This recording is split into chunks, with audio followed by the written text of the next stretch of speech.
Elder Barawak, Elder Yashia. The truth will set you free. Salvation and faith. Nazarene Hebrew Institute of Technology.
All right.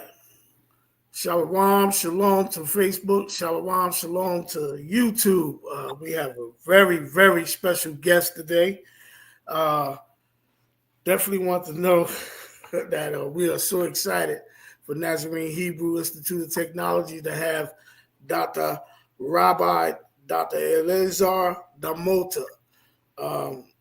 Dr. DaMota was born in Miami, and he comes from a long line of Sephardic families from Spain and Portugal and North Africa, which established themselves in the Caribbean before migrating into the United States.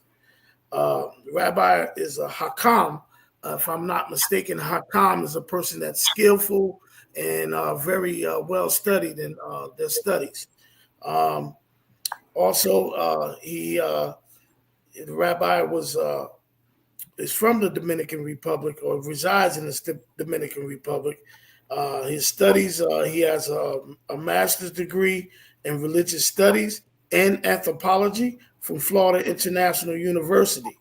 And he also has a PhD in international law from the University of Amsterdam. Wow. DaMota is author of numerous books and articles on Western Sephardic Jewry in English, Hebrew, Portuguese, and Spanish. Like I said, it's a great honor to have him here. Very, very viewed as a scholar in my eyes, as a biblical scholar and an authority of well-studied information that he brought out. So welcome, Rabbi DaMota. Thank you. Thank you so much. It's an honor and pleasure for me to be here on your platform. Thank you. So we're going to start off. We have some questions that we had went over, And Jeff, definitely, hopefully we have time after, within the window, we can ask you a few more. So we're going to start off with the first question was the particular Igbo that's the topic and the subject of who you were interviewing. I seen you did a magnificent interview out there in Africa. And my first question would be the Igbo tribe that you were interviewing over in Africa, did they speak Hebrew? Very good question. So I went last year during the month of June and July to 2023. I spent an entire month traveling throughout various cities in Nigeria and visiting different Igbo Jewish communities and those that are in Igbo land as well. I started out in Abuja, then I went to Lagos, and after Lagos, I went to Igbo land, specifically in Imo State, the city of Owerri. And when I arrived to Abuja, I became acquainted with one of the communities on the first Shabbat that I was there, and I was surprised because when I walked into the synagogue and I heard the prayers, it was like as if I walked into any synagogue I've been to around the whole world. They were praying, the Hazan, the leader, was praying in perfect Hebrew, and the entire service was pretty much the same structure as any synagogue around the world. What I enjoyed a lot about that particular service was how they blend their traditional language, Igbo language, together with the Jewish service that you will find anywhere. And it actually brought tears to my eyes to be able to experience the Igbo language and the singing and the dancing right after the returning of the Torah to the Ehad. And tears just came down because I never enjoyed or had experienced such bliss and joyfulness in a Torah service as such.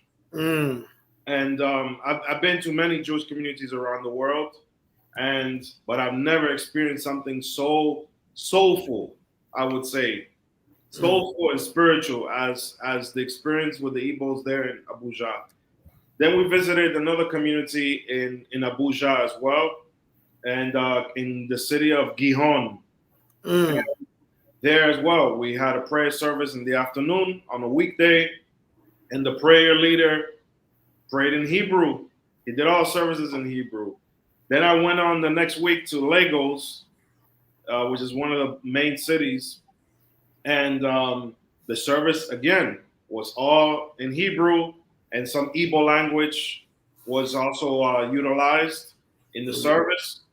I gave a lecture. I gave a long lecture or two lectures, I would say, that day, that Shabbat day, and then the next day on Sunday, I performed interviews as well. In all the places I went to, there was a combination between Igbo language and Hebrew and English. So I would say those three languages.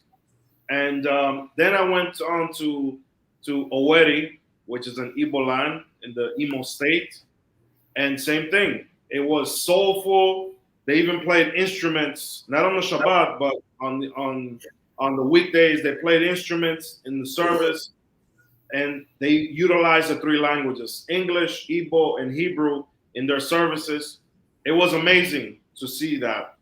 And, I will have to give a shout out to Deborah in Abuja. She's a self-taught Hebrew speaker who's a teacher. She's a teacher of various Hazanim or cantors, and in Abuja she has trained over 10 cantors on how to lead the prayer services in perfect Hebrew. So I have to really recognize that because she's a young girl. She's no more than 25 years old, and she has trained all of these cantors in the prayer services. Wow. Yes. Wow, that's amazing, Rabbi. And my next question would be, how many languages do you speak, Rabbi? People always ask me the question. So my mother tongue is Spanish, That's the language I heard first growing up. My parents, like you said earlier, my parents came from Dominican Republic, and they went to Puerto Rico. From Puerto Rico, they went to Miami. So we spoke Spanish at home, Spanish and English, bilingual.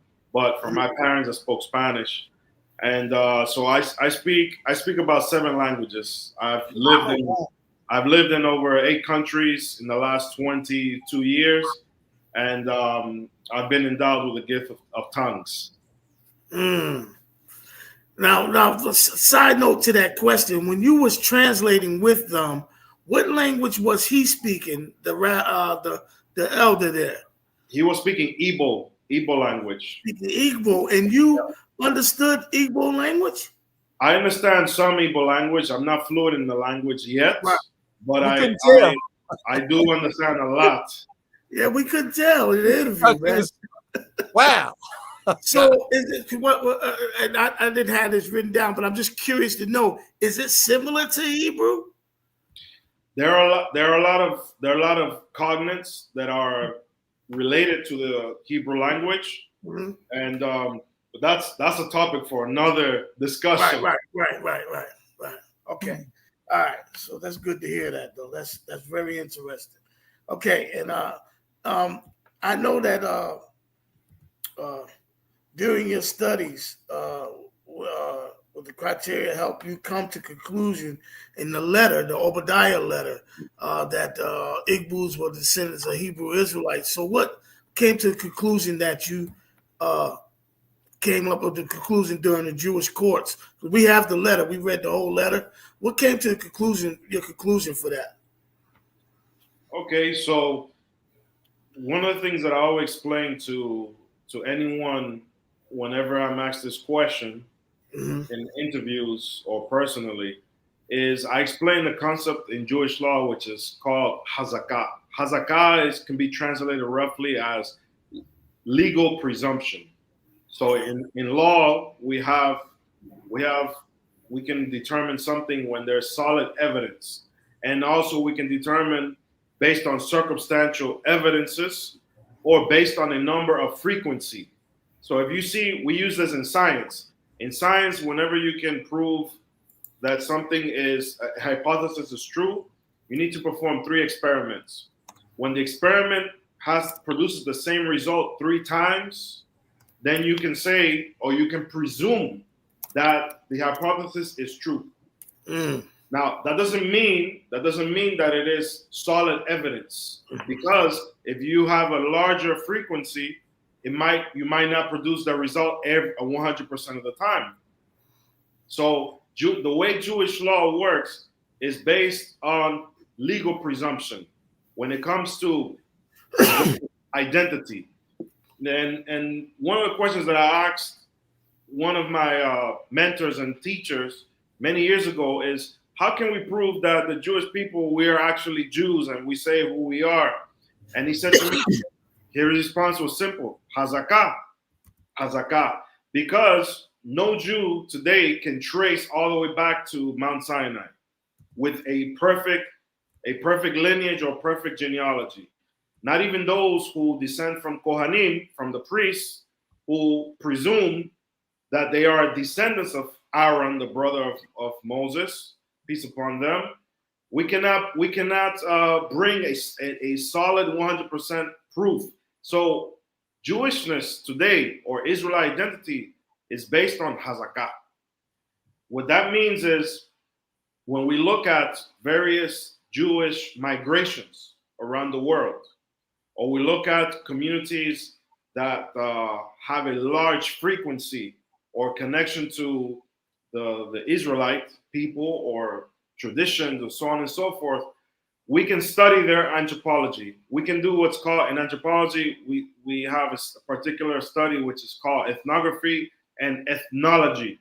So ethnography deals with studying the culture and writing about it and inserting yourself into the culture.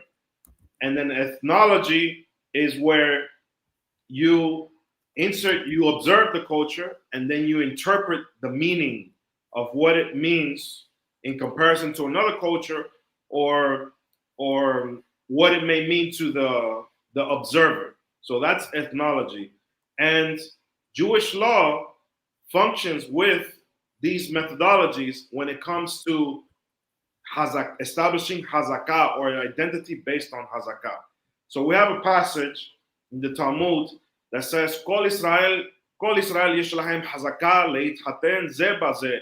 All Israelites are fit and have the legal presumption that they are fit a priori beforehand to marry amongst themselves. So we don't raise a doubt whether someone is or is not.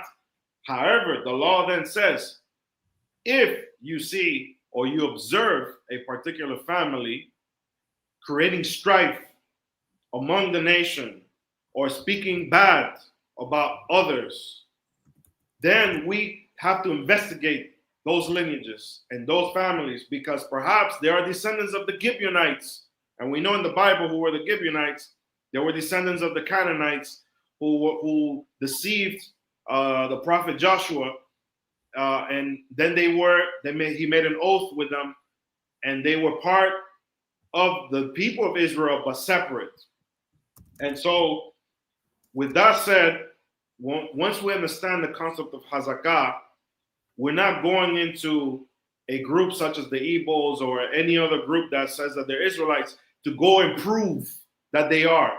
We're going to observe what they do, listen to their stories, and record. We do the ethnology or the ethnography, and then the ethnology, and then after we do that in anthropological research, we can then establish Jewish law, or we can apply the Jewish legal principles.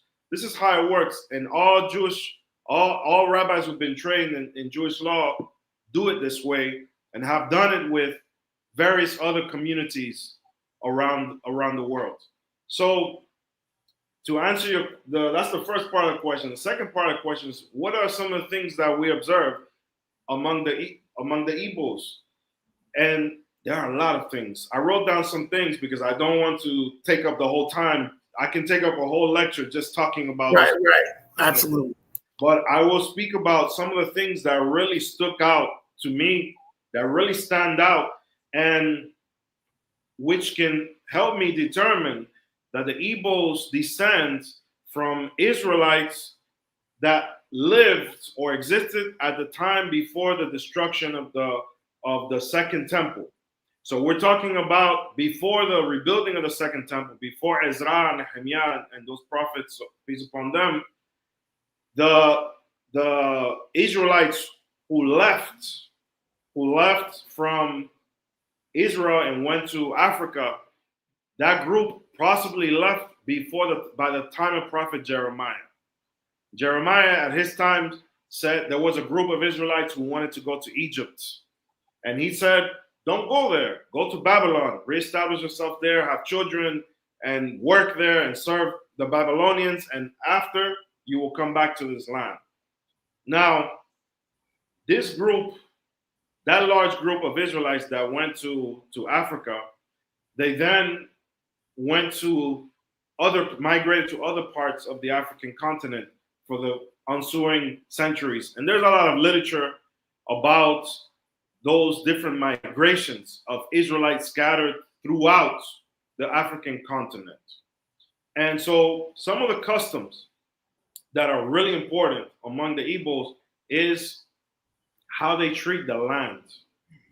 So the tradition, the Igbo tradition or religious or cultural tradition is called omenana or omenala, which means what you do in the land. And this is very important because if we compare the Jewish community who has been in exile for a long time and moving from place to place, every time Jews move from one place to another place, we lose part of our traditions. And so the Igbos, they have been able to preserve the traditions that are related to the land, the ritual practices related to the land.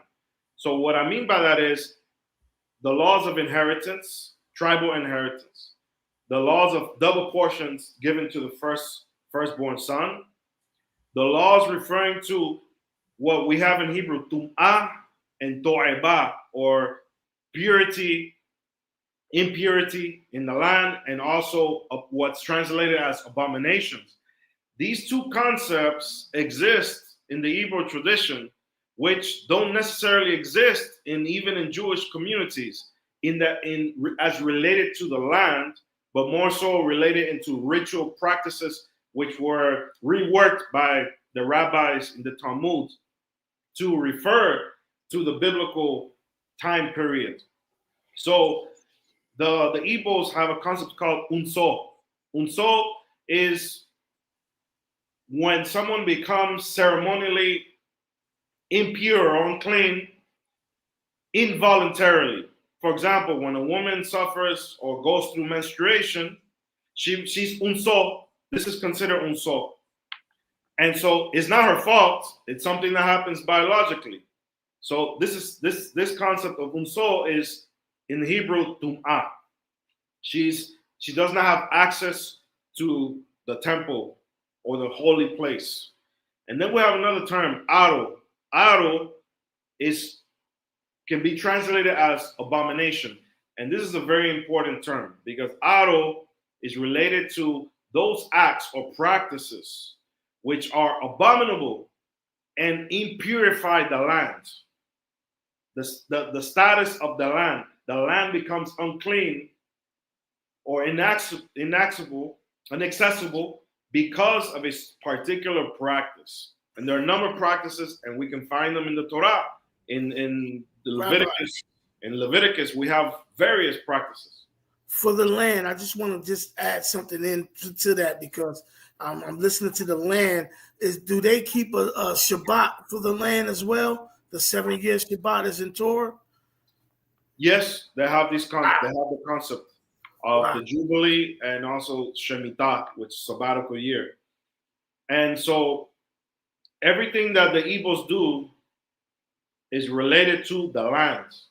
And the land is very important because all the practices and the identity is directly related to the land. And this is, if you go to the Bible, you will see these same exact notions at the time of Moses and afterwards. So another concept that's very important here is that the Igbo's tradition, the indigenous tradition, they don't have Torah, the notion of a Torah scroll. Because the notion of the Torah scroll, as it is done in all Jewish communities today, is something that was established at the time of Ezra and possibly a little bit after. So that means that those Israelites that separated from that group before, they would not have that ritual of reading the Torah with a scroll every Shabbat.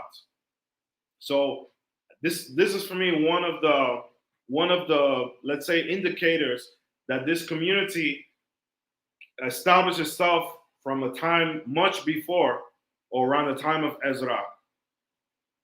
Another very important tradition, which some scholars or some scholars or naysayers will say, oh, that's not exclusive to Hebrew Israelites or Jews, is Igbo circumcise their children, their boys, on the 8th day. And that's significant because circumcision is practiced throughout the African continent, but there's not necessarily a specific day when to do it. But among the Igbos, it is on the 8th day specifically. And if you're talking about a people that do not have a Bible, they don't have a Bible, it's an oral tradition. That means that this oral tradition has been passed down for a long time. And a boy that is not circumcised in an Igbo family, that's considered aru. That's abomination. And an uncircumcised boy will not even be taken out in public naked because the parents don't want anyone to see their boy uncircumcised. So these are some of the concepts that can connect the Igbo to a biblical time period and Israelites. Now I will add something to this.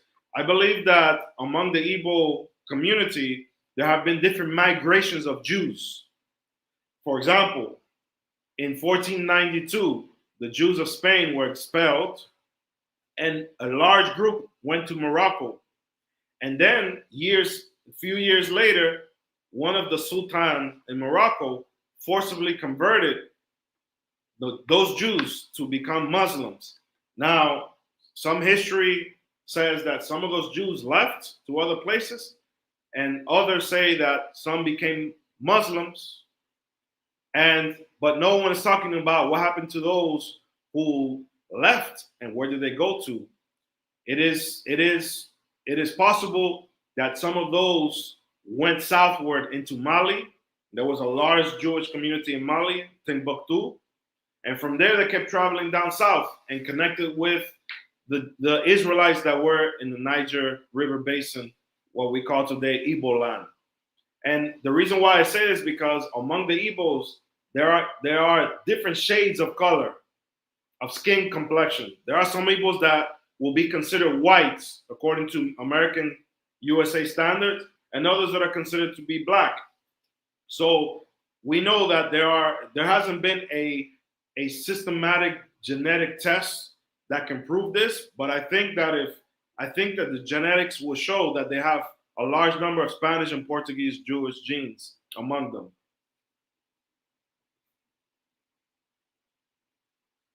So that's a hypothesis. Gotcha.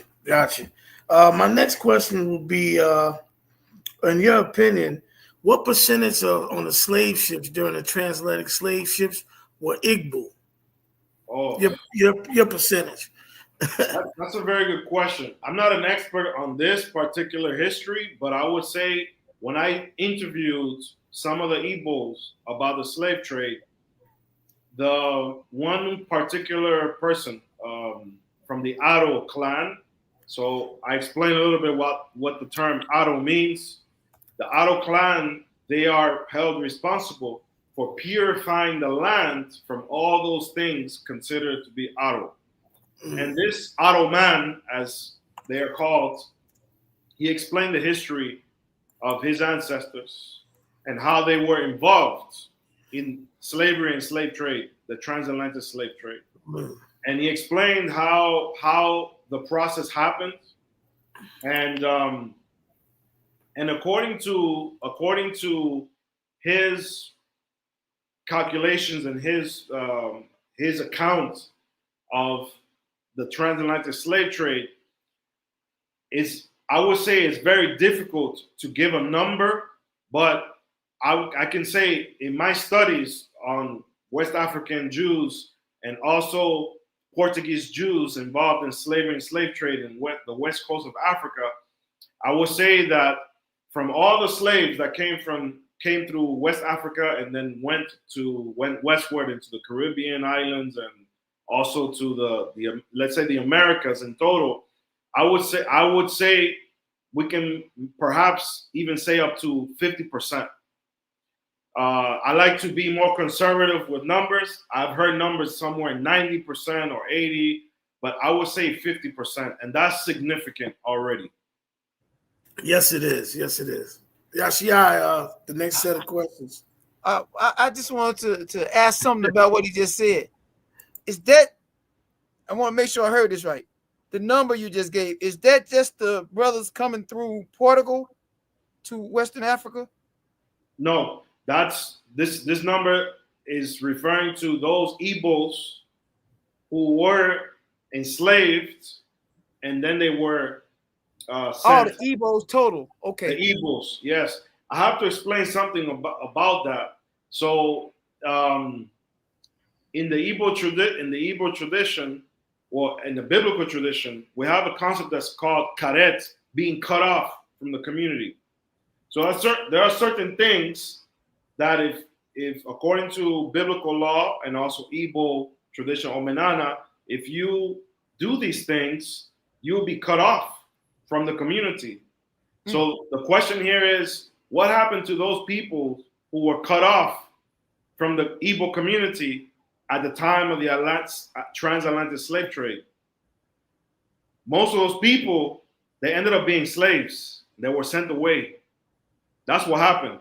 Wow. So What we're talking about is we have descendants of those cut off community members who are now in the Americas. Whoa, getting it first. Yes, they were cut off from the Igbo community, and then they were taken in some cases by Portuguese Jews who were involved in the slave trade, and then sent westward. So essentially, we have Israelite brothers who are working in this industry, sending away their wayward or rebellious brothers. Awesome. That was deep right there. We've been waiting to get confirmation on that. And so I got a few questions, and maybe we can get back to some of the other ones as well. But I'm going to ask this one first.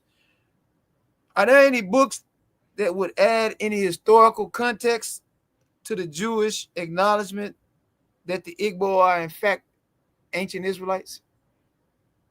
Okay, so in terms of Jewish acknowledgement, there's not, to my knowledge, there are no books written by rabbis or from the Jewish community per se, but there are a lot of books written by Igbo scholars themselves, right, or other scholars from non-Igbo scholars who have investigated and have done research in Igbo land, such as Remy Elona, Daniel Lees, Odi Magalu, Ogochukwu, Ndubuisi, and many others.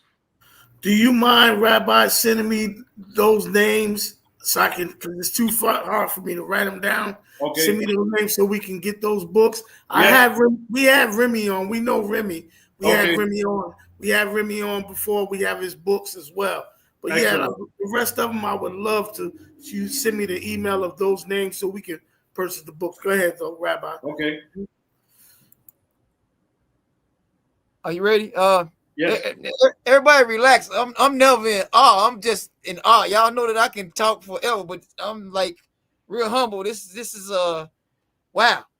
We got the real dealers on here today. Let me ask you another question, Rabbi.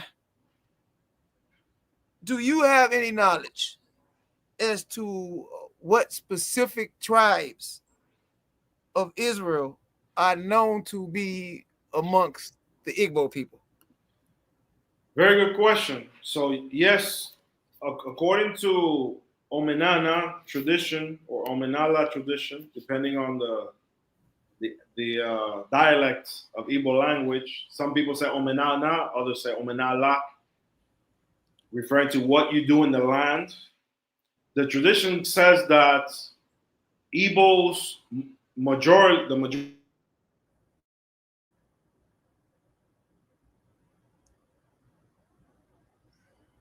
One of their descendants from Gad, the son of God named Eri, came into Igbo land and established himself there. So that's one of the tribes. Another of the tribes is Yehuda, and we can determine this by the names that exist in some of the lineages that go back to Yehuda, or the meaning thereof. Also, Levites. There are specific clans among the Igbos that have the same exact ritual function or social function as the Levites, and also Kohanim.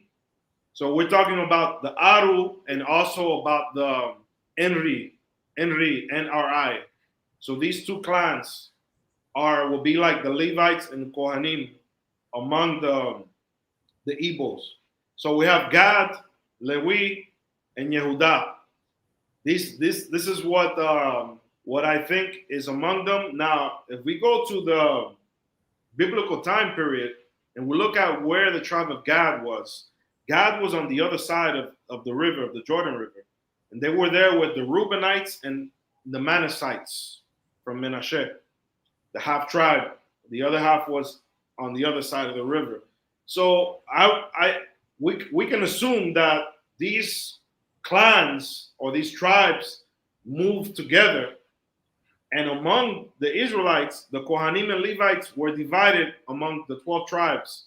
So if we can find Levites and Kohanim among the Igbos, it's safe to say, or we can make an educated guess or inference and say that maybe perhaps Menashe and Reuben were also part of that migration. Wow. Yeah. Wow. I agree with that totally, that assessment. I'm just taking notes as you speak. This is like a lecture to me, so I got another question. Wow. When we're getting confirmation on a lot of things, we had questions on. Very well, you never saw me like this before, have you? I'm enjoying this. Okay. Are you aware of any Hebrew manuscripts or artifacts that were able to survive the Igbo migration and wars once they arrived in Western Africa?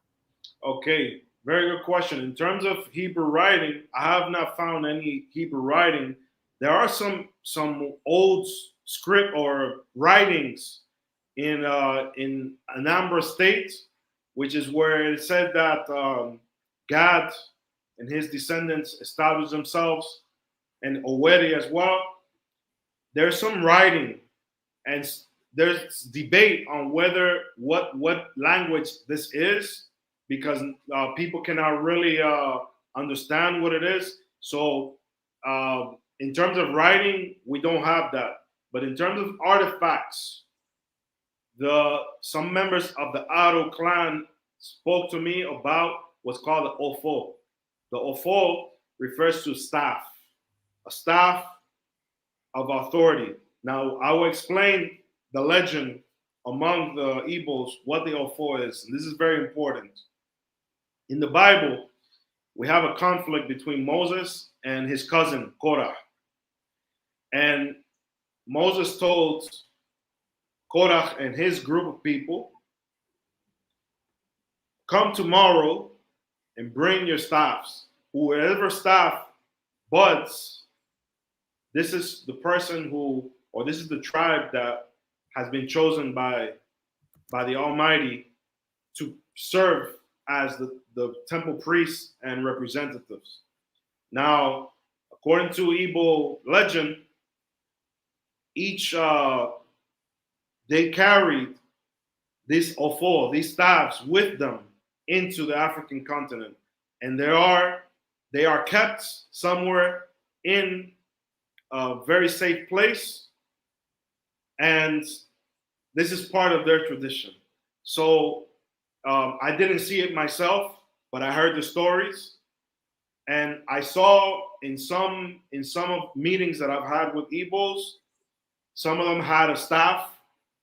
This, now I realize the staff that they use is a representation of the original staffs that would have been used that each tribe made at the time of Moses.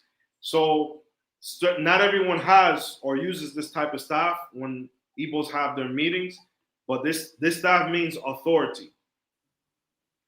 And so this is something that is significant, I would say, that is connected or will connect them to the biblical Israelites.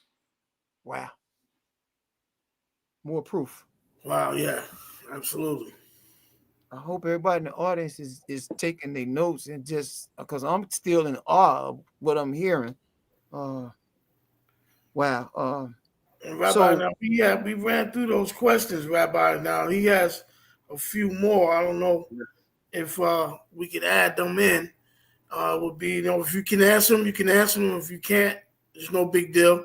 We respect, and even if you're giving us your opinion other than facts, that's okay too, because we don't want to force you into saying, oh, this is the authority, this is what it is. You know what I mean? So we're just trying to build information of what you may have taken, what you got, because you were over there hands on. So Yashia, you can ask those loose questions there and see if Rabbi can answer. Well, I'm going to try to get to things that can probably be simplistic.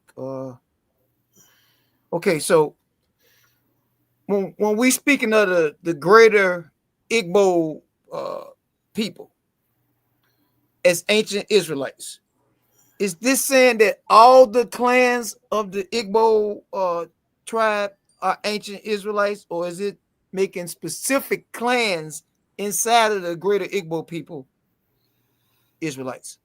It's a very good question. The reason why I would say it's a great question is because there are some people among Igbos who say that they have no connection to Israel. Now, I would say all of the Igbos that I've met acknowledge that they are Israelites. All. I have not met one Igbo to say the contrary. Now, but I have heard and I've seen some people online who claim to be Igbo, but I don't know them. They might not even be Igbo. They might be, I don't know, from some other Nigerian ethno group who are claiming to be able to disprove or disclaim, knock down, debunk what we're trying to say. But I have not met one Igbo. I have not met one to say otherwise. And that's very telling. Wow. Now, I would say again, the fact that all Igbo say that they are Israelite doesn't mean that this is 100% evidence or truth. But if we apply the law of Hazakah in Jewish law, this is by frequency, then we can say that there is a claim to be made that can be substantiated because of the frequency. Now, if it was just by mouth, then we would say that's okay, that's an interesting thing. But when you go to the land and you see what people are doing, how their agricultural practices, their marriage customs, circumcision, and everything else that I have not even spoken about here in detail, then we have to say, hold on, something's fishy here. Either these people copied Jews who were traveling among them and made something up or added their own tradition to it, or perhaps they are who they say they are.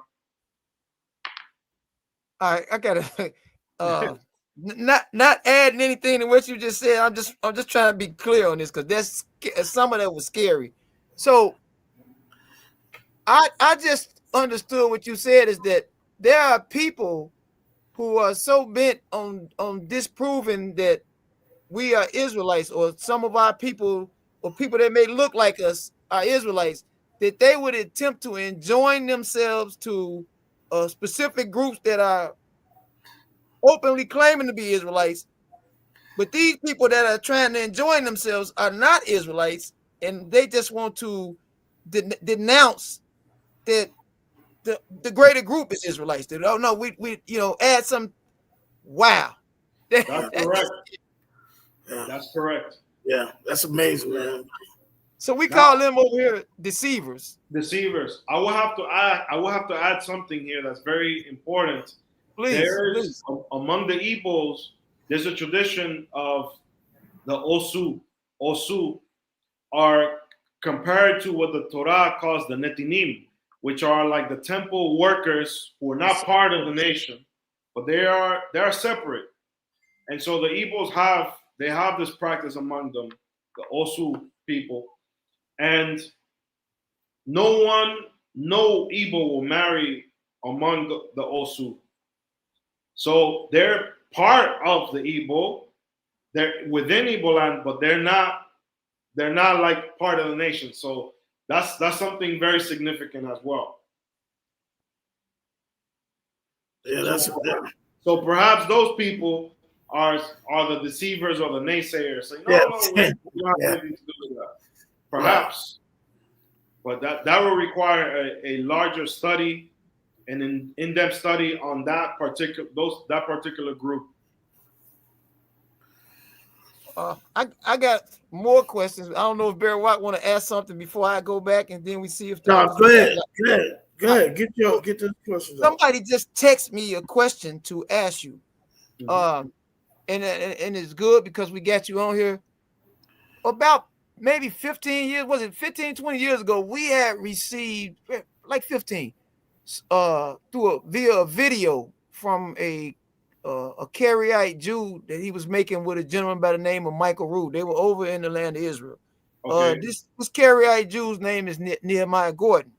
Mhm. He made some allegations in the video that there are thousands of New Testament Hebrew manuscripts that are in people that are over in Israel are in possession of, I guess, the overseers of the manuscripts and things of that nature. Do you know anything about this? Are you aware of anything like this? Any New Testament manuscripts? I'm not aware of it because this is outside of my expertise. Okay. I've heard that there are some manuscripts. Um, what is it called? There's one called the George Howard manuscript, another one called the French Dutilid manuscript. But I've never seen these manuscripts myself. And these are manuscripts, I think, related to the Gospel of Matthew. Oh, wow. That's what I have heard, but I have never seen them myself, never examined them. And like I said, that's outside of my expertise, so I cannot say so much about that. Yeah. Okay. Because now I'm going to get back to my line of questioning. You answered that exactly, specifically. But before I get back, Barry Watt, is there any way we can contact you? I know you're really busy. We don't want to bother you with all our, but that is we would like to get the names of those we have so we can look into it, see if we can research it, those manuscripts. Mm-hmm. That's quite something right there. Okay, let me get back to this questions now. All right. And so all right, good. Is there any testimony that you are aware of amongst non-Igbo people that would substantiate the Igbo claims of their ancient migrations from Israel during several points in history, like you stated earlier? That's a very good question, and I have not come across any such groups, but I can say in anthropology or comparative anthropology, you can see that the Yoruba, for example, who are also in Nigeria, they are a large ethno-religious group, mainly in Lagos. You know, in Nigeria, each one of the cities, they have a major ethno-religious group. And so the Igbos are always the second group in all the cities, no matter where they are, even outside of Igbo land. But each one of those cities has a large major group, like in Abuja, it's Hausa Fulani, and they're Muslims. You go to Lagos, and it's the Yoruba. And then the second group are Igbos. So the Yoruba, if we analyze their traditions and their taboos and their legends and many of the things that they do, and what we see in the diaspora of the Yoruba as it is practiced among the people who practice voodoo and those who practice Santeria, Candomblé, in the African, what's known as the African diasporic religions, most of these traditions are coming from the Yoruba. If we analyze those traditions and their legends and lores, we could try to connect them with the biblical Egyptians because those practices are very similar. This is something very interesting. What is considered taboo in we look at the Torah, everything that the Torah establishes as being an abomination or being unclean or so on and so forth is the antithesis of Egyptian culture. So it's utilizing the same element, but contradicting it. And so I'll give you a very good example. So the animal offerings in the Torah, these offerings are utilized among Near Eastern peoples, the same exact rituals. But what the Torah is doing is, if the Hittites, let's say, for example, if they offered a lamb of the first year for a particular ritual, the Torah will say, offer on the third year, or offer a 3-year-old lamb. Right. If the Hittites are using a male lamb, then the Torah will say use a female lamb for that particular ritual. So it's utilizing the same element, but changing it in order to contradict So if we look at some of the customs that the Yoruba have, they're the opposite of what the Igbos are doing. And these two peoples are right next to each other in the same country that's called Nigeria. That I find it interesting because I found some anthropologists who said that the Yoruba were actually, they came from the east and they crossed to the west. Wow. Inside of Africa. So if they if they came from the east and now they came to the west, that means that also Israelites who were there, they're also to the west side. Right. They are settling together in the same region, the new region now, but they're not marrying each other because they're completely different. They're the opposite. That's interesting. So it sounds like I will add something to this. The genetic studies of some some Igbos who have presented their DNA publicly, we can see in their autosomal DNA, which shows us the genetic makeup and migrations. They all all the Igbos that I've seen, their DNA, they all touch the Middle East, what today we know as Israel, Palestine, or the Levant area, and then East Africa, and then West Africa. They all have, and North Africa, some have. So that it shows that there's a migration from the Middle East into West Africa. And that, to me, that's very significant. Yeah. Wow. Yeah. All right, so we got another question, and I'm sure a lot of people are going to appreciate your answer on this. I mean, I'm sure from everything I studied, but you, of course, know more than I do about this area and history.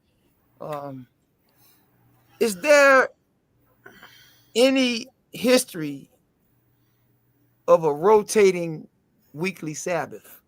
Oh. Have you ever read or in our history, in the history of our people? So I'll ask you a question about this. Can you define what a rotating Sabbath is specifically? Because I've heard of different okay, I'm versions of it. So in the studies that we've done, and we've been studying a while, I mean decades, we've never obtained anything except the weekly Sabbath starting in America, sunset Friday to sunset Saturday. Now they have a teaching that I can't find in any writing that we have access to in America, where it says that when the new moon comes, now the Sabbath now rotates to accommodate the new moon. It's not no longer Friday to Saturday sunset. So it could be on a Wednesday, a Tuesday, or whatever. We don't subscribe to that, but we just wanted to hear, see if you ever heard of that. I have heard of that, and I actually heard about it among Spanish speakers. They call it Shabbat Lunar, so lunar Sabbath, among some groups. Some groups that I've heard that from in the state of Florida, Spanish speakers. Now, among the Igbos, what they have is what are called the 4 market days. And these 4 market days, I've been told, correlate to, I see on your shirt, you have there the holy name written.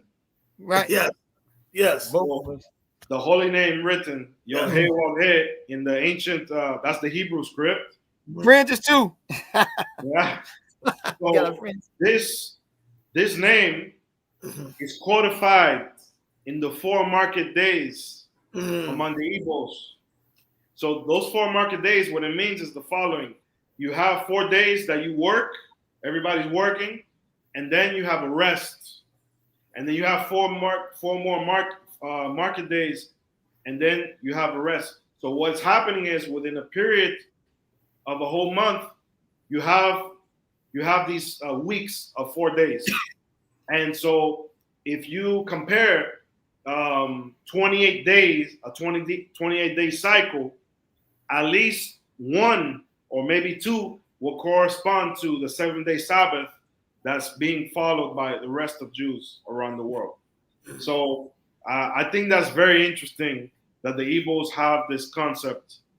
And because of what it means to preserve that holy name by 4 market days. And nobody will work on that rest day. There's no business at all. It shouldn't be. We agree. Yeah. Wow. Okay, let's see if I got anything else.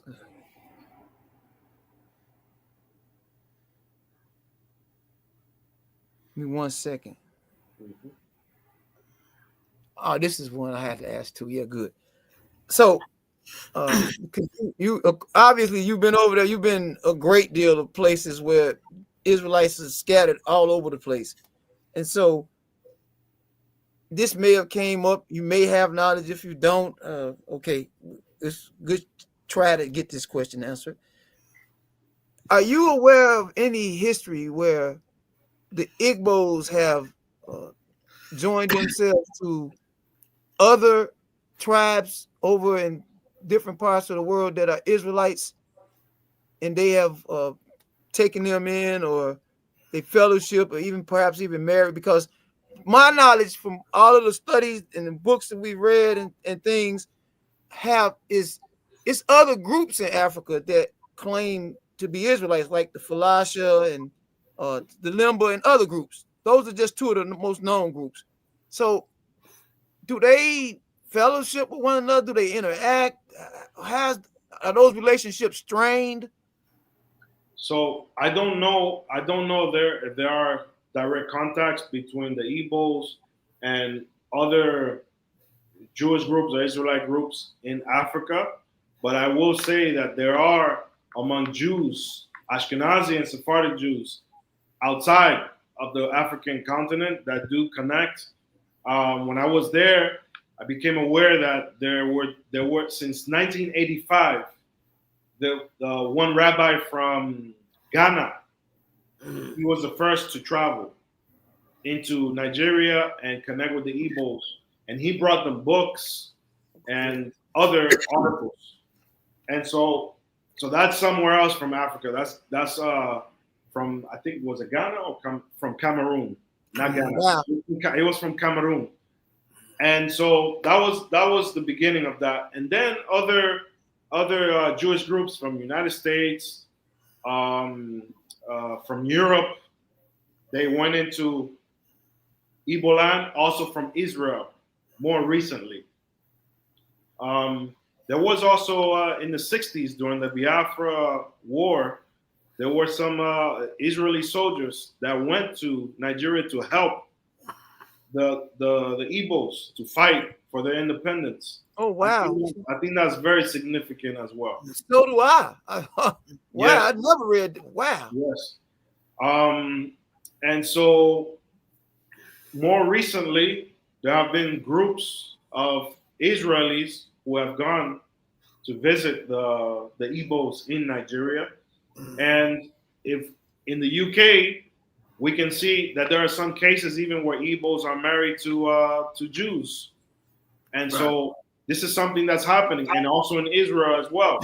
This is so that there are connections with other Jewish groups, but I don't know within the African continent if this is happening more en masse. I feel like they are more secluded, I would say, and it's because of Nigeria. Nigeria, there are some things I cannot speak about because I don't want to get in trouble with politics, Nigerian politics. But it is very difficult for Jewish or Hebrew things to come from the outside into Nigeria. It's a challenge. Okay. I will leave it at that. All right. So I got a question from the videos too that was very interesting. That when you were talking to what is his name, first of all, the elder? His name is Ephraim Agado Uba. Uba, IBU? UBA, Uba. Uba. I wish we can get him on. Does he speak English? He does speak English, but he's very he's a very elderly, and he usually has one of his sons to help him and assist him. Right. Okay. I would love to have him on it, but I heard him say. I heard you ask a couple of things. The first question is their migration pattern, because they're saying they left Israel, right? Do you know, not, I mean, detail for detail, but do you know the pattern that they came from, that they say the oral traditions they came from Israel? Was it directly straight into like, or where did they stop off to and to get to West Africa? No, they don't. I haven't heard any account that of a very specific way that they arrived. What they have in their tradition is that Eri, son of God, was the one that settled into Igbo land. And but if we utilize the genetic studies and all the other historical studies and study how peoples are migrating throughout the African continent, then it is safe to say that they came in by way of East Africa and then went across North Africa and then downward into the Niger River basin. That makes the most sense to do it that way. So they consider the tribe of Gad, most of the Igbos that you spoke to? Yes, that is the predominant one. That's the oldest one. There's another detail now that I remember. The Igbos use a red cap. I don't know if you've seen that. Yes, I've seen it. Yes. That red cap, according to some Igbos, means they connect that with Moroccans. So that connects them with North Africa. Fez cap, yeah. Fez cap, right. Mm-hmm. Okay. All right. And also, I wanted to touch bases off with you. You know, you mentioned you're a Sephardic Jew and your ancestors from Portugal and Spain. So I want to ask you, your ancestors, the Jews, because I've read a lot of books where they were deposited into Africa from Portugal and Spain. That's correct. During the time. So what part of Africa was they deposited in, and were they Jews converts, or they were practicing from day one? Okay, so I cannot say beyond maybe the 1200s. So my first surname Elazar, that's my paternal lineage. So my mother's father lineage, Elazar, that goes back to the 12th century in Spain. And the patriarch, his name was Elazar, and he was what's called al-Faqin. Al-Faqin in Arabic was an interpreter and financier. So he would interpret he was a court Jew, what they would say, someone who interpreted and run the finances for the king. The king at that time was Berenguer the First from the kingdom of Aragon in northern Spain. So that's the furthest history that I have of that particular family. Now, according to our oral tradition, those Jews that were in Spain at that time, they spoke Arabic, they spoke Hebrew, and those were the languages that they would speak. And those Jews came into Al-Andalus or Andalusia together with Muslims in the year 711. That's one of the traditions. The other tradition says that they had been there from the time of the destruction of the Second Temple, and they were taken as slaves by the Roman Empire into what today is known as Spain and Portugal, the Iberian Peninsula. Yeah. Another tradition says that from the time of King Solomon, that there were Israelites already established in the Iberian Peninsula. So these are three different migrations. Now, according to the second tradition, the house of King David, so the house of Yehuda, they were taken as slaves to the Iberian Peninsula. Right. Now, according to the migration of those that came in 711, there were Jews and Muslims coming in and out, going back and forth, all the way from Saudi Arabia and Yemen, across North Africa, and into Spain and Portugal, and traveling backwards. So Jews and Muslims were working together as merchants and traders, coming in and out of the Iberian Peninsula.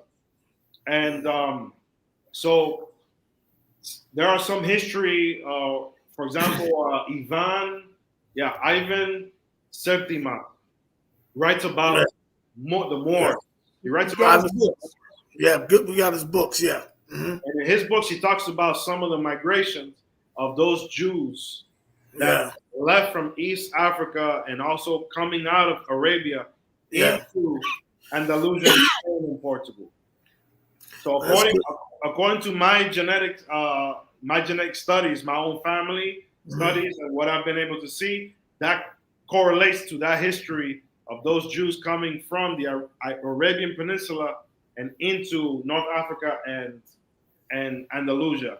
And then after the expulsion, then my part of the family went into Portugal, and from Portugal they went to France, and from France to Holland, from Holland then they went to Curaçao in the Caribbean, and Curaçao into Dominican Republic. So that's one branch. Another branch left from Spain and went to Morocco, and from Morocco then they went to the Caribbean.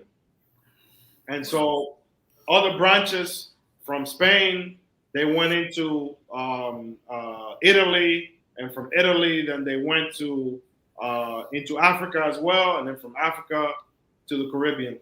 So we're touching Africa all the time, either many centuries before or after the expulsion. All right, my last question. For a little while, we still got time. I remember the elder Ephraim speaking about a book in 1921. I remember you said you didn't remember. But Yes. it was a book about Thomas Basden. We have the book. And he said something that was interesting, very interesting.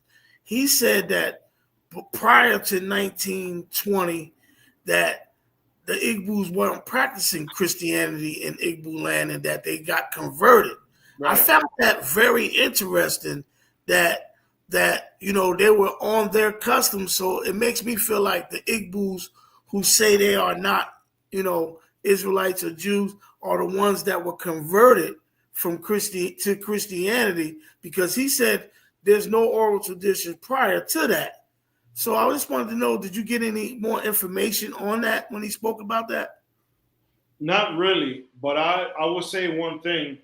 I would say that the British Empire needed Nigeria, and the way they needed the state, the concept of Nigeria, in order to be able to take, I would say a stronger word, confiscate the resources that are in Igbo land. If you go to Nigeria, most of Nigeria is a desert. Yeah. It's a desert. But when you go to Igbo land, it's green, it's lush, it's fertile. So I saw things there that I cannot speak about here because I will get in trouble. Wow. So Nigeria as a concept is necessary as a political tool for the British Empire, and the vehicle to do that was Christianity. I will leave it there. Yeah, okay. I definitely understand that. So while we're waiting, Yashia, you got any questions? Benaya, you want to ask a question, man? Welcome, brother. Yeah, Shalom. You really just asked the question what I was thinking because, I know people that's Nigerian from the Igbo tribe, and they have no type of, they so far away from the tradition of the Hebrew. Your wife, wait a minute. Let your wife, right, is from Africa, right? Yeah, well, yeah, she's Nigerian, what I'm saying? But she was born over here. She's been Americanized. Oh, okay. But, Okay. She's from the Igbo tribe, you know what I'm saying? And so, when I go over the customs and we read scripture, it's like she's not familiar with that. And I'm like, saying the research is saying that a lot of people from your tribe is Hebrew Israelites. So how you don't, maybe I need to have this conversation with her mother. I don't know, but you just pretty much asked what I was wondering. You said that basically by them being colonized into Christianity, that's just what they do believe in the Father. They believe in the Son, but they got the Hellenistic customs. They use the word God, Yes, the word Jesus, things like that. So I found when I was there in Nigeria, I found that those Igbos who are so Christianity starts to come into Nigeria or Igbo land in the late 19th century. So we're talking about 100 years, maybe a little less, of acculturation or colonization. And so this takes us to maybe 3 or 4 generations. When you talk to the older Igbo, the elders, I interviewed all ages, but mainly the older people. The elders, they have the tradition intact.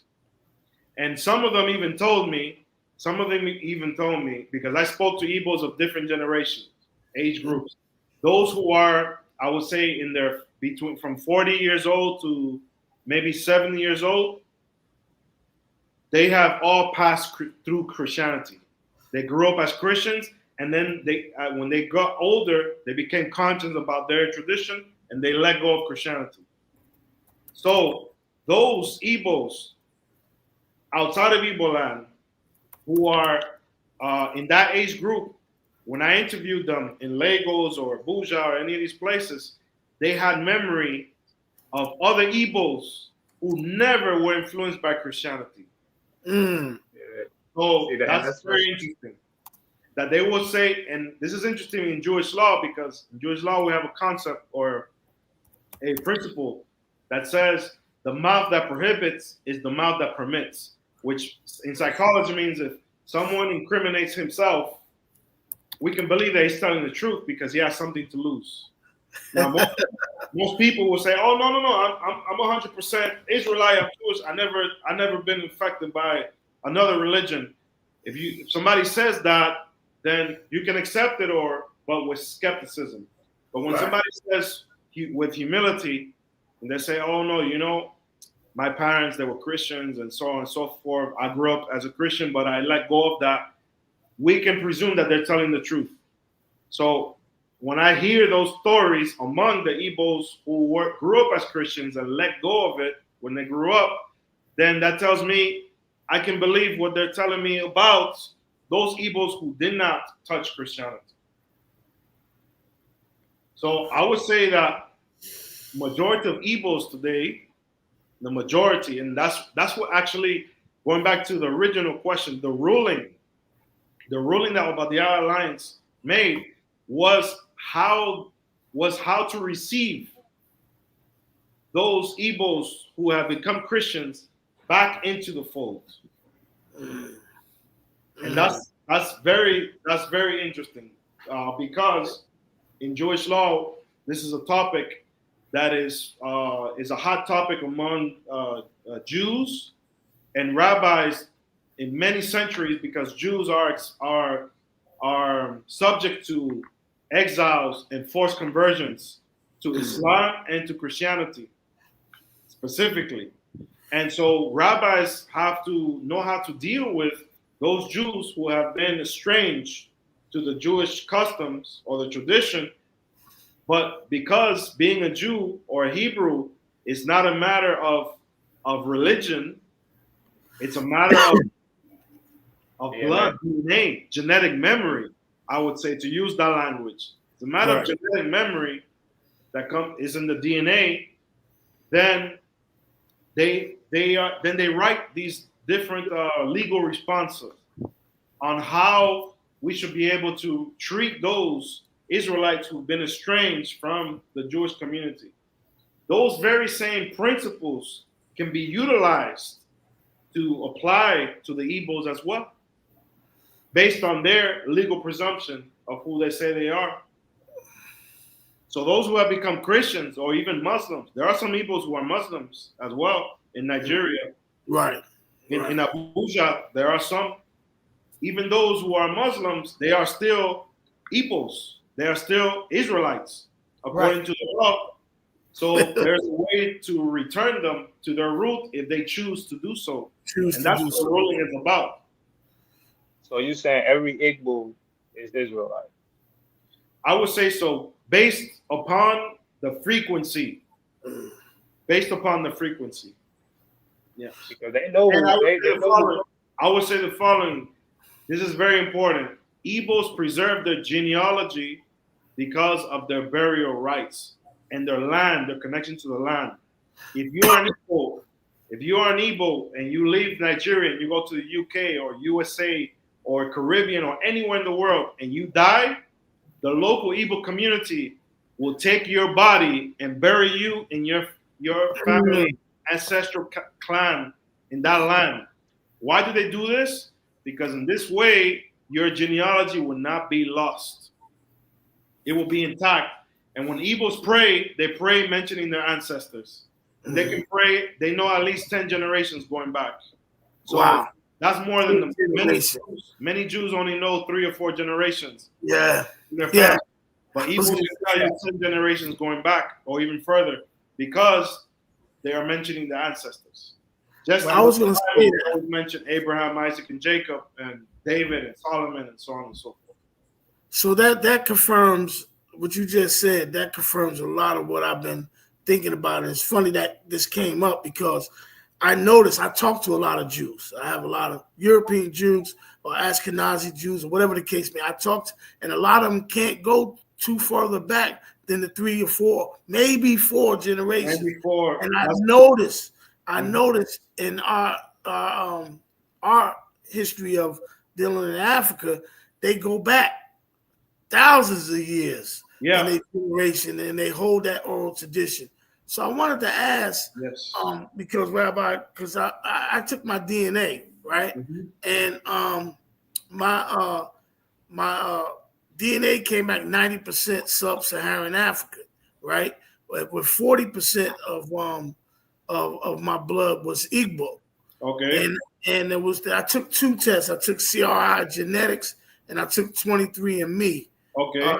And both of them came back just about identical. And but I wanted to ask if me being that my frequency, my DNA percentage was really high because I didn't have that much European blood in me. I think it was like maybe under 2%. And could I have a valid argument that I would be majority Igbo, being though that was the highest percentage of my DNA? I will explain how autosomal DNA works. So among geneticists, autosomal DNA is not the best genetic study to study an individual. It's good to study within a population. So once again, frequency. One of the drawbacks to autosomal DNA, which all these companies are selling with the percentages, is that you might match, because of genetic mutations, you might match with people who are not really related to you. So you're matching with a mutation of someone else. Oh, wow. So that's one of the drawbacks. However, if I will explain the mathematics of how it works, the autosomal DNA can connect you to 5 generations. So if we take the mathematic formula, you take base 2, the number 2 to the 5th power, that gives you 32. What that means is we all have 32 ancestors in 5 generations. We have 2 parents. Those 2 parents have 2 parents, and so on and so forth. To the 5th generation, we have 32 ancestors. If you do the mathematics, you say, you will say about 4% represents 1 ancestor. If you multiply 32 times 4, it will give you more or less 100. So every 4% could be 1 ancestor. So if you have 40%, we could say that you have between 9 and 10 ancestors that were Igbo from the 32. You got that? Got that. I got it. So from 32 ancestors in 5 generations, 9 to 10 of them were Igbo. Wow. So that's about 1/3. Yeah. If you look at that. 9 to 10. Yeah, that's amazing. Yeah, see how you got something. Please, everyone, hit the like button and YouTube, Facebook, you guys watching, please hit the like button. It doesn't cost you anything to hit the like button and share the video, please. Yashia, go ahead. I got a few questions that was texted to me. I want to ask. I'm looking at the comments in the chat. Everybody love it, so I don't know why they ain't hitting the like button. Yeah. This is engaging right here. This is wonderful. Yeah, it is very informative. Very. So I wanted to say something before I ask the question, because this prefaced off of the prior question I asked you. Well, in dealing with some of the Igbo people over in Nigeria, and I don't want to say nobody's name because now I'm seeing that people can get in trouble. But they are so warm and inviting to us over here in America. And so that's why I was wondering what's going on over there in the land. Like, we only getting, and so it's beautiful how they treat us. It's like they love us, even over here in America. And I started a new job about 3 years ago, and I seen this young lady. She was in there. And, I've been reading a lot of books about Igbo. And so I asked her, she said, I'm from Nigeria. And I said, you Igbo? She said, yeah. She said, nobody else, we just hugged each other. And so it's just a good feeling. And I'm getting the same feeling with you. Like, it's like warm and inviting. And I feel like, welcome with you. So I just wanted to get that out. Let me ask you the questions that these people text me. And so one person asked this question. They wanted to know your position on the New Testament, if you believe the New Testament, or and so I mean that's one question. Okay, so I'm a traditional Sephardic Jew, and for me the New Testament doesn't have any importance in terms of how I live my life as a Jew. For me, the New Testament as a scholar can indicate perhaps how Jews may have lived in the first century, or can attest to some oral traditions and teachings that we find within the Talmud as well. Okay, great. I got a question. You believe in the Messiah, right? If I believe in the Messiah, I actually believe in various Messiahs. If we talk about personal belief, I believe in various. Yeah, he just answered the question. He doesn't subscribe to the New Testament. That's that. Yeah, Yashia, go ahead. All right, and so would you ask Beryl Wack when we got questions? Just raise the hands up so we can make sure that he's done answering, and if the other person is through. Right. We don't want to bombard him with that. Yeah, we want to. Right. He already answered that one. So this was asked as well. This is a good question too. When you were over in Igbo land, over in Nigeria, dealing with the Igbos, what spiritual deficiencies, if any, did you see amongst those of us who have not known or been in observance or in contact with our heritage, our spiritual and our national heritage? Okay, so you're referring to comparing those who were in the States to those who are in Igbo land? Is that your question? Everybody, well, basically, I think how she's asking this question is people that were not in a set worship system amongst our people. Did you notice any deficiencies that they was lacking in, like spiritually?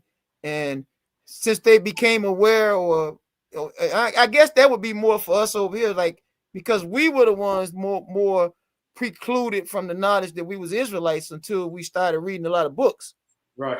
So I would say there are thousands of synagogues in Igbo land.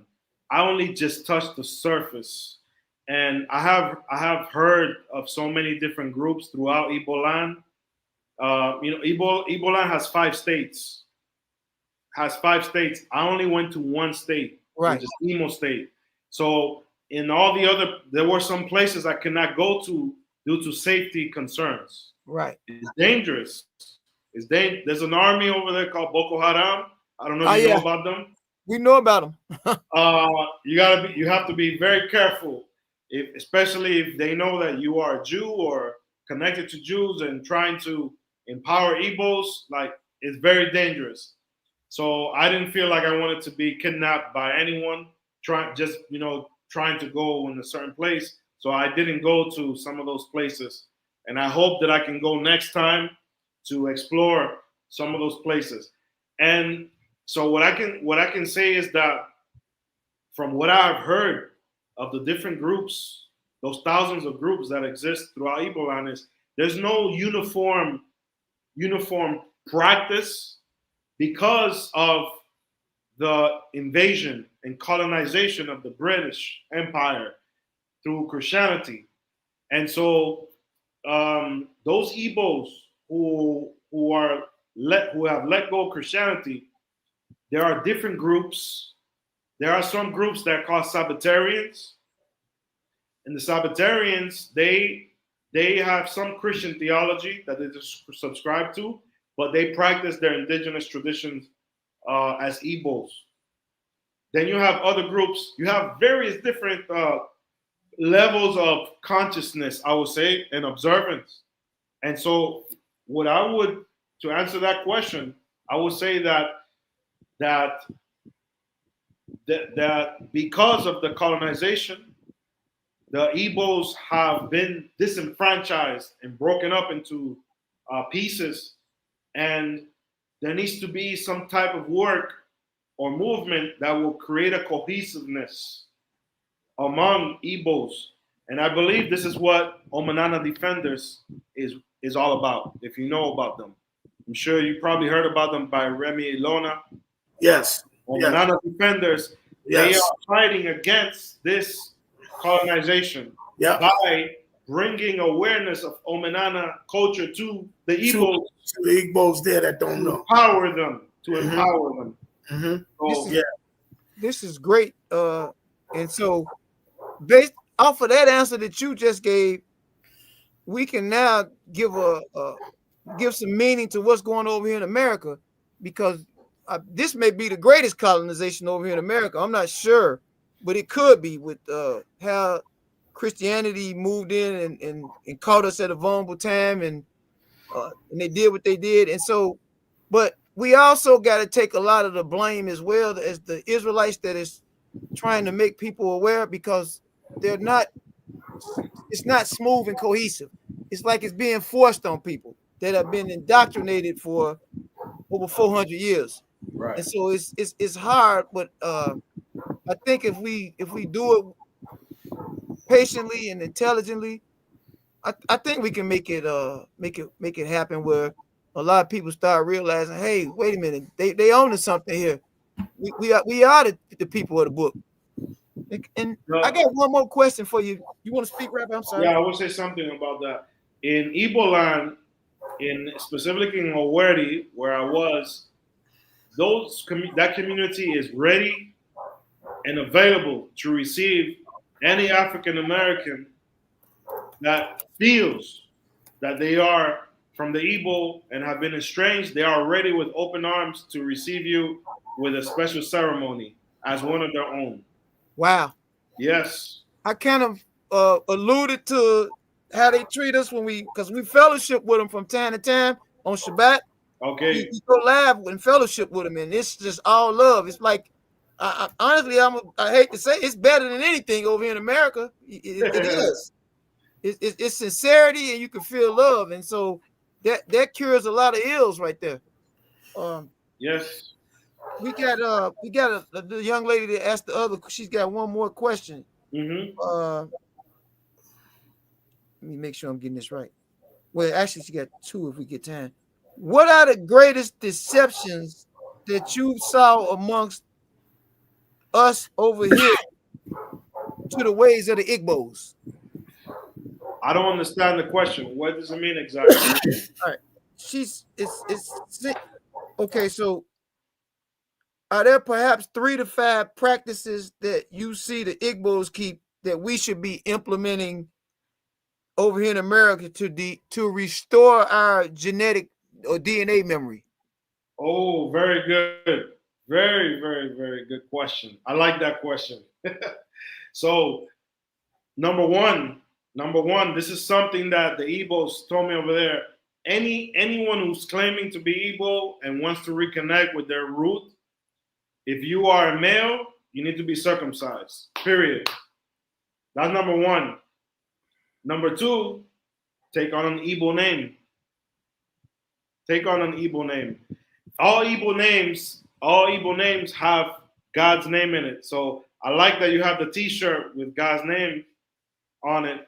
In Igbo language, this name is Chiuku, which means the Almighty, the Most High, the Creator.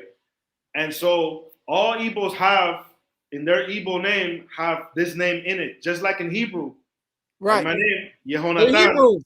Yehonatan, right, is two words, God's name and Natan, God has given, the Lord has given, or the Almighty has given. So I have my Igbo name as well. You know, I've been given a name. Okay. When I was there. So all Igbos have an Igbo name, and that name has the holy name within it. So that's two things.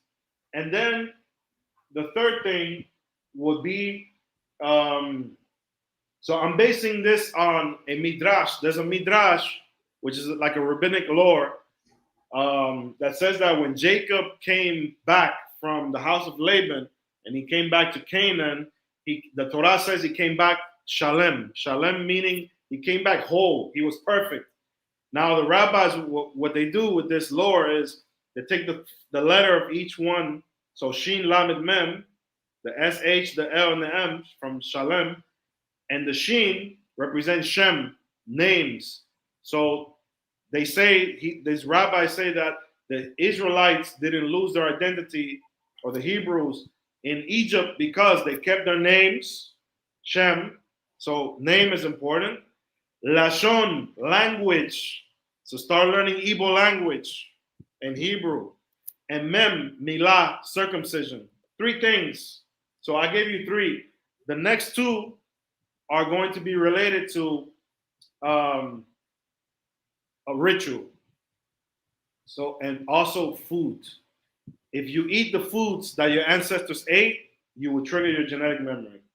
That's a big deal. So find out what Igbos eat and start eating that way. And then the next one will be the colonet ceremony. So if you don't know what that is, find it out and find your local Igbo and partake of it. These are 5 things you can do to trigger your genetic memory. That's interesting.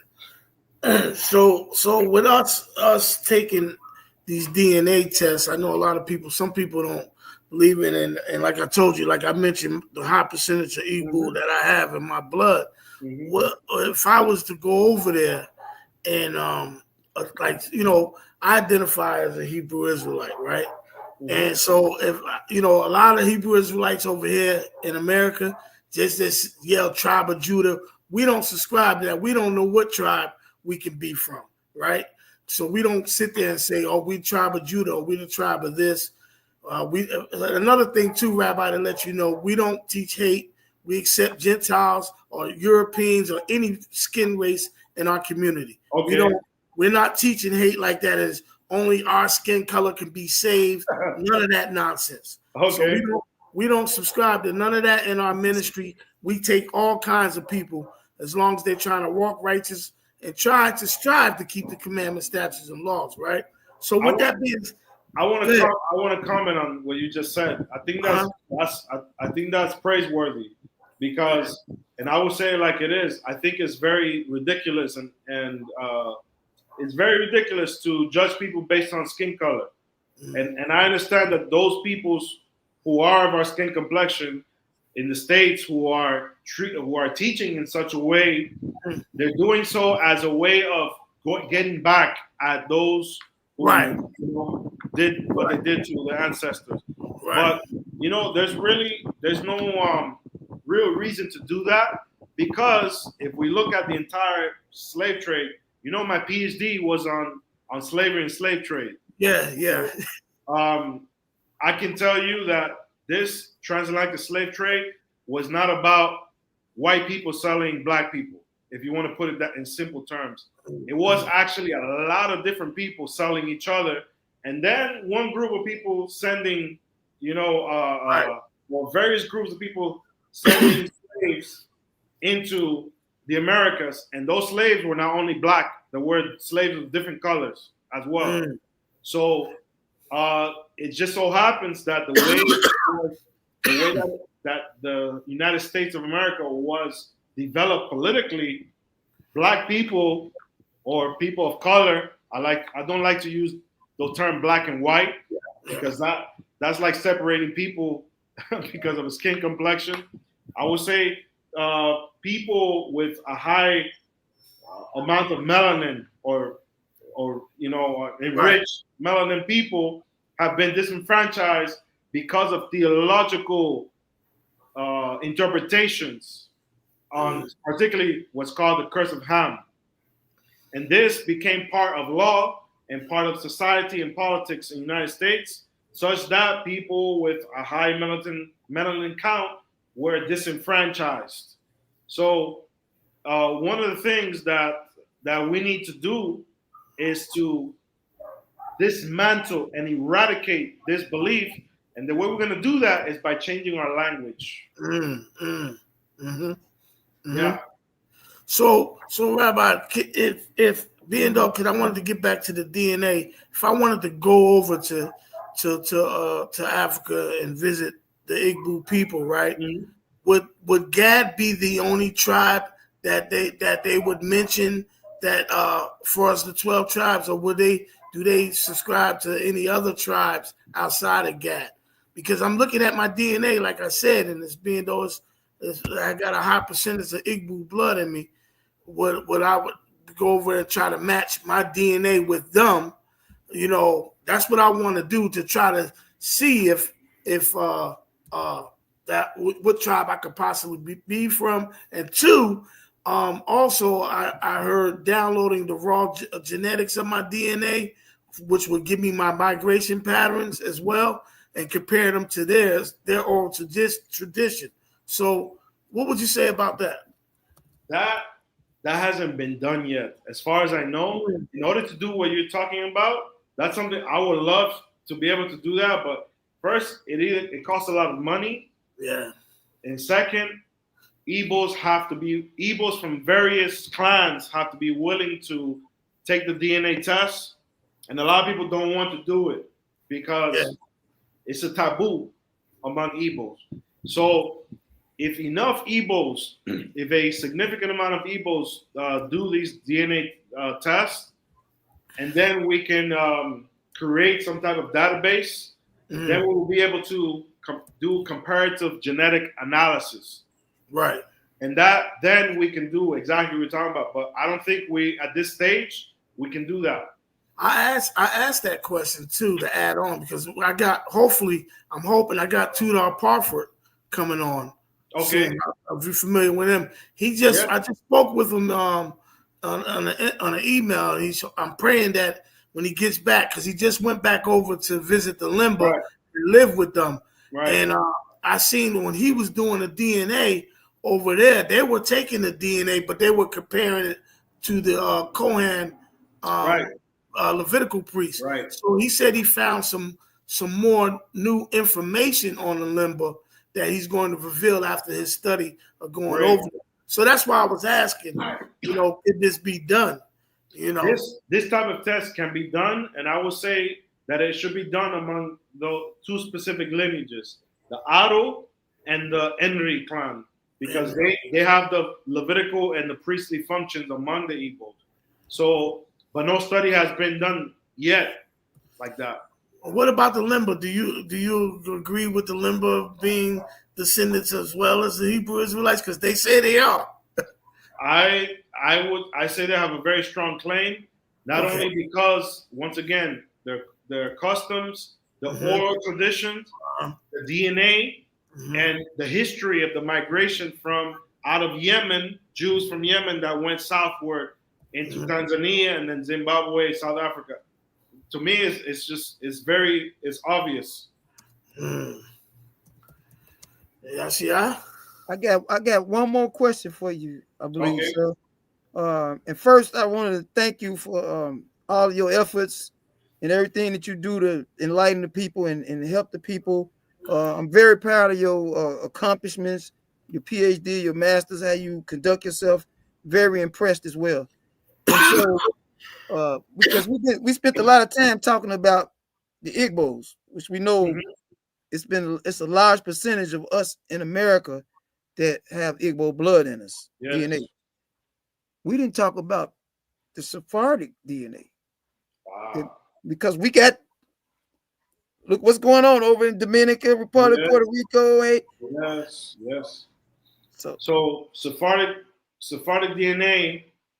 So this is a very hot topic. It has been for the last 10 years or so. okay. And as genetic studies have been increasing and becoming more and more fine-tuned, what we see, there have been some studies that have said that at least up to 35% of people in Latin America have Sephardic DNA.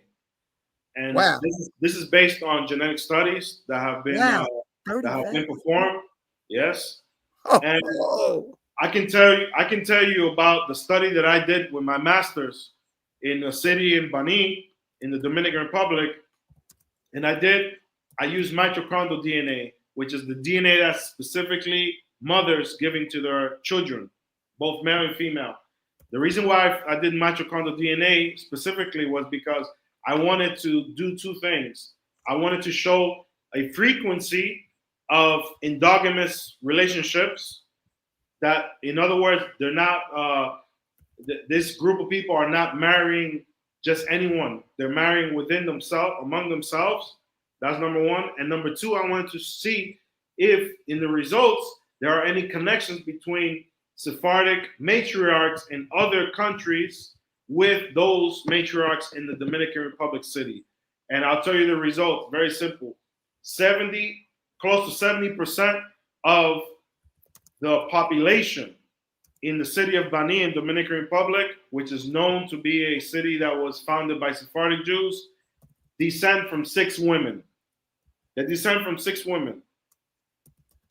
Now, within those 6 women or 6 genetic matriarchs, there are 3 of them which are directly connected to Sephardic diasporic matriarchs in Greece, Turkey, Morocco, Portugal, in Israel, and North Africa.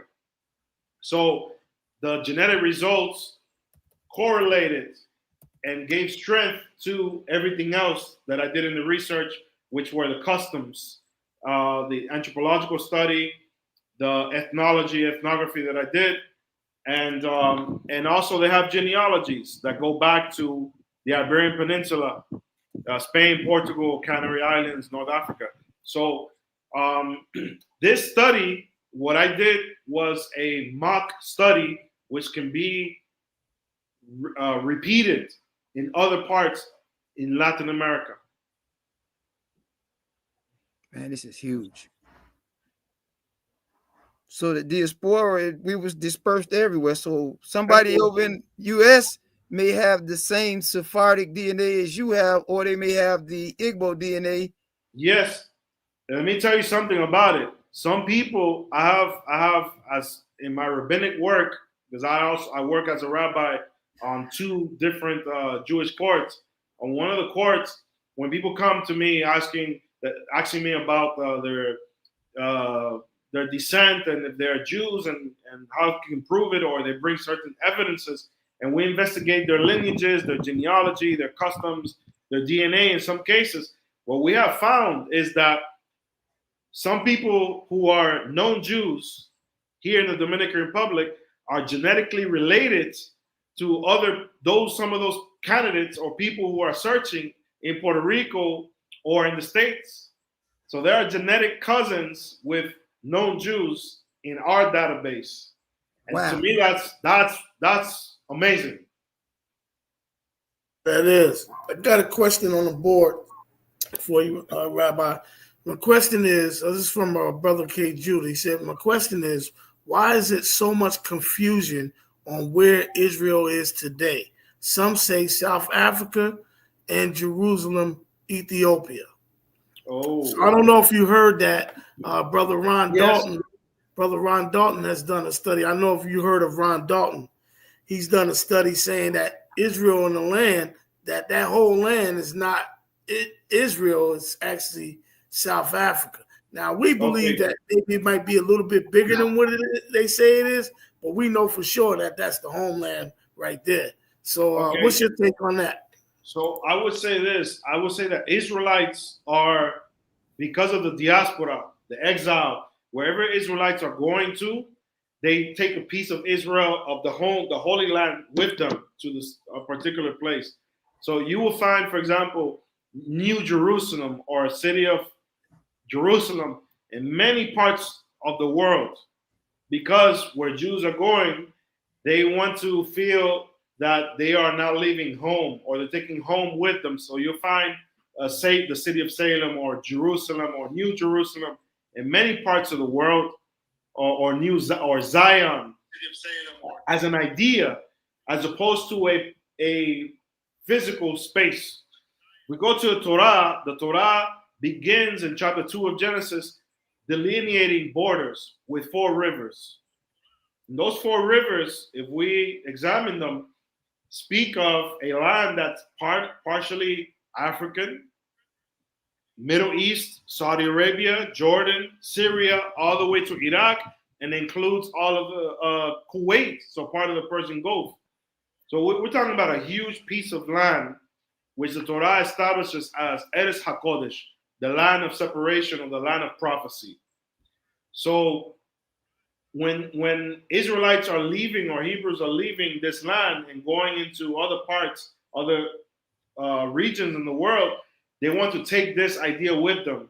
So when they get to those places, they might call that place Israel, because that's a way of keeping your genetic memory alive. The same thing happens among Igbos. Some Igbos consider Biafra to be the Holy Land. They consider that. And we have to accept that as a valid interpretation, because of the experience of exile, which takes home with you. You take the holiness of the land with you. And as I explained earlier in the early part of the interview, one of the compelling evidences of the Igbos is their concept of what you do in the land.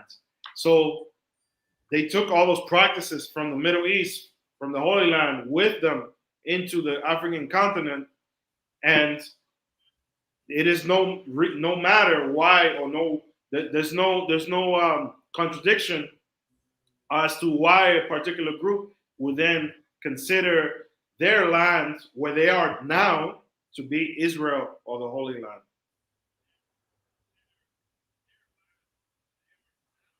Wow, very good, very good. We got about 9 minutes left, y'all.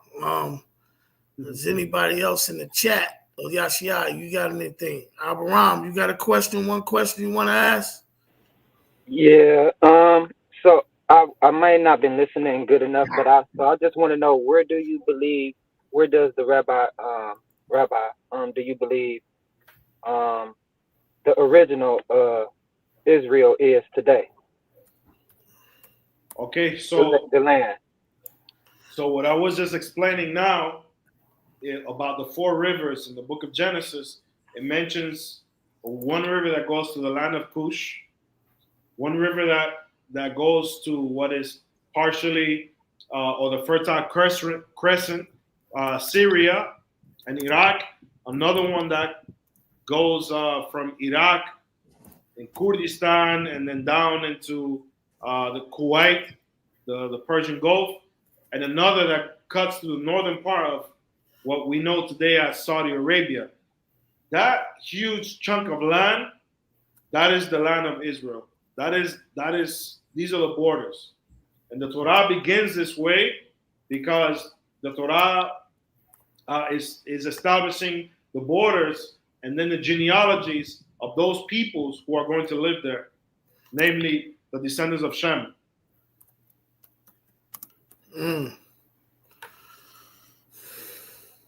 All right.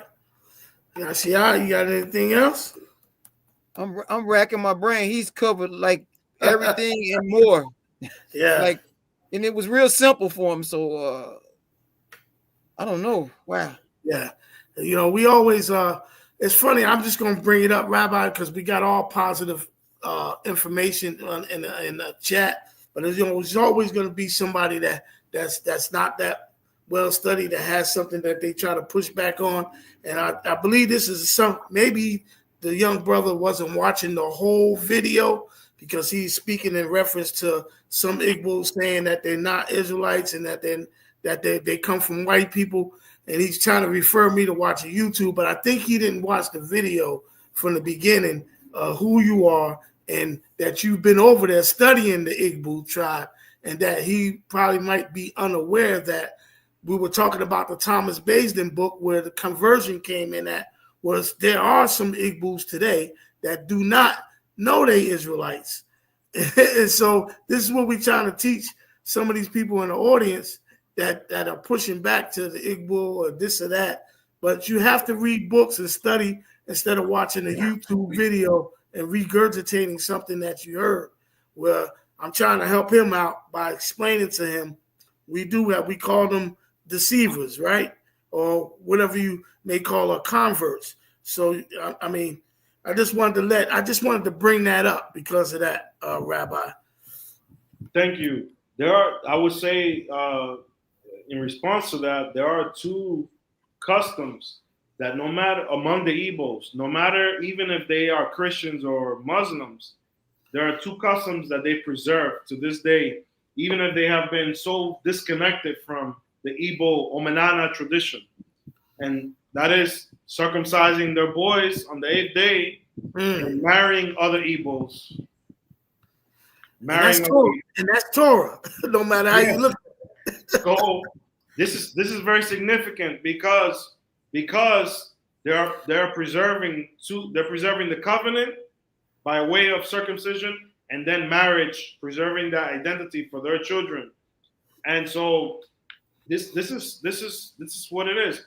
Even if those Igbos who are Christians or Muslims and they've been disconnected from the Omanana tradition, they still practice these two rituals which connect them to their genetic or national memory as Israelites. Yeah. Go ahead, Albaran. I got one more quick question. I see how you was telling me like the ways to take back your DNA genetic as far as the circumcision and the marrying within your nation. What do they include, or would this include too, like the Shabbat? Does the Shabbat matter, or is that doesn't helps out, or is that's I just want to know, is that a custom too, or why isn't that one? Okay, so the Shabbat is very important because the Shabbat does two things. And in the Jewish tradition, on Friday nights, we say the Kiddush over a cup of wine, and we are making two declarations when we do the Shabbat. The first declaration is that the Almighty, the oneness, the universe, created the heavens and the earth, and that's the God that we worship. That's the first declaration. And the second declaration is very, very important, which is that same oneness, as an active agent in human affairs, took our ancestors from slavery and made us free. So now we are celebrating on Shabbat. We celebrate our freedom by the hand of the Creator who made heavens and earth. So Shabbat is a very significant and very important ritual to practice, for sure. It's a ritual. Okay. So, It's yeah. Custom ritual. Yeah, I mean the prophet Ezekiel says that keeping the Shabbat is a seal of the covenant. Mm-hmm. It's a sign. So in Hebrew we use the word ot. So there's a ot, which is referring to like a sign, a mark. So if you want to know who is like an Israelite, you look for these markers. specific markers, otot, plural. And when you say celebrate, do you mean just praise? Well, to celebrate means, I would say, to acknowledge. You know, if you're keeping Shabbat, there are things that we don't do and other things that we do in order to acknowledge the Creator on that particular day as our Creator and as our Savior, our Redeemer. All praise. Thanks. Yeah. So I want to say this too to the audience too, because sometimes we can get a little ahead of ourselves by not listening and not observing to someone that can be knowledgeable and skillful in what they've been studying. And it's an honor for me to have Rabbi DaMota on here and share that information. And I understand. I don't think some of you in the chat really clearly understand what he was saying. And I think you might need to go back and listen to the whole video because, like Yashia said, he covered some of those things about those particular Igbos.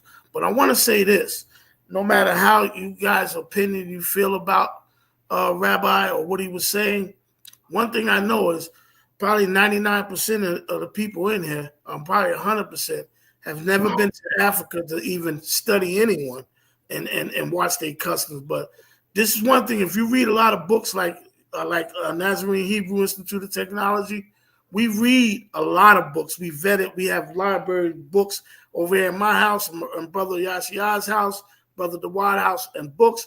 If you have to understand custom, culture, identity, language, and what he did is he went out just like all renowned scholars and studied these customs to see if they had a legitimate argument that they might be descendants of Hebrew Israelites.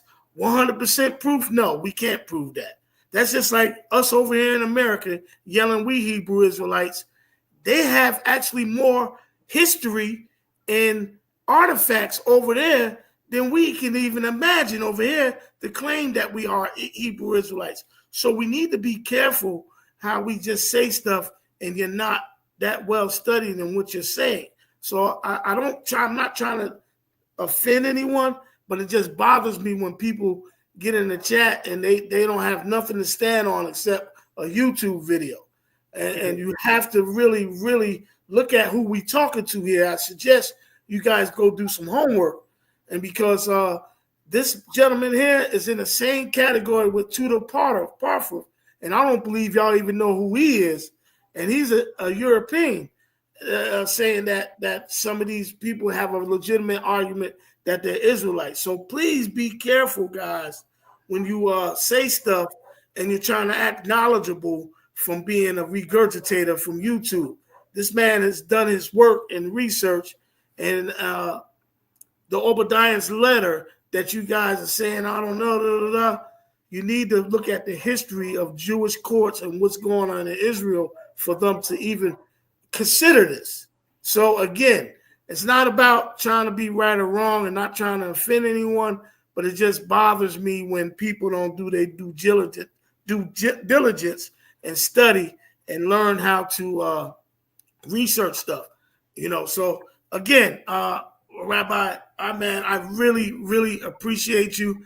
I'm asking for one big giant favor that you please send me the email of those Igbo scholars, their names, because we want. Oh, and one thing I forgot: you have a book I was told coming out. Now, so can you share the name of your information? Yeah, you have a book coming out. So I've been. There's a book that's coming out on Jewish law comparing to international law, and another book that I've been working on called Black Jews and Their Slaves. Oh wow! Okay, Black Jews and those Black slaves. Jews and Their Slaves. Yeah, that's you know when it's the title is controversial. Yeah, I see that. You know when it's due to come out? Sometime next year. Okay. Okay. Anything else, Yashia? I just want to say to some of these kids in the audience, they may not know what we have on the stage in front of us. They don't. Dr. Elazar DaMota is at the top of the food chain amongst our people. and he's put in work. I mean, not just in Nigeria or amongst the Igbos. He's traveled, he's studied, he's credentialed. He has all of the essentials for us to call him a scholar. And so we should sit down and listen to what he has to say rather than pushing narratives or coming here with some feigned attempt to combat him. I'm listening, and you know, y'all know the word on me, and I'm not on his level. I'm sitting here listening. I'm in awe. So we should appreciate him for his efforts and applaud him. And like I said, take notes instead of coming in and talking about YouTube videos, because no, this is different right here. This is different right here. And I got one more thing, Bear Wack. We have to try to get him back at another date. I don't know. We know he's got a busy schedule, but we need to get him back at some point next year. Yeah, we definitely reach. Excuse me. We'll definitely reach back out to him. Definitely will. And again, we thank everyone for listening. We thank for the audience. And Rabbi, we definitely look forward to trying to get you back next year sometime. I know you have a busy schedule. And also, again, I appreciate that. Everything that you've done, very informative. And I thank you so much, sir. Blessings to you. Thank you so much for having me. Yes. All right, y'all. Shalom, shalom. Shalom, shalom. Boy, what?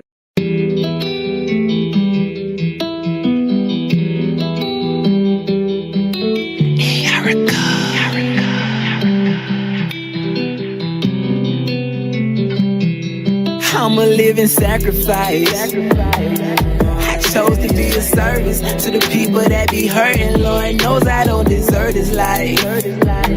I've been searching and I found that I'm just here to serve a purpose. Listen, I'm a living sacrifice.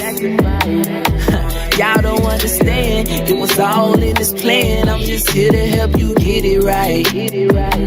No, I'm not your average Israelite, cause I am the light. Who I am in this flesh ain't important at all. I'm just here to save as many as I can till I'm gone. Everybody got a lane, I just stay in my own. I never worry about the next and what they got going on. God gave me a mission, so I move a little different. Everything I say and do, it ain't me, it's the spirit. Yeah, that be God that you hearing. He uses me as a vessel. When he wanna take control, I don't fight, I just let him. I sacrifice my carnal life so I can do this work. I'm trying to save a few souls before I leave this earth. I hope and pray that when you hear this, you digest these lyrics. Just know we out here in these trenches, no square business. I'm a living sacrifice.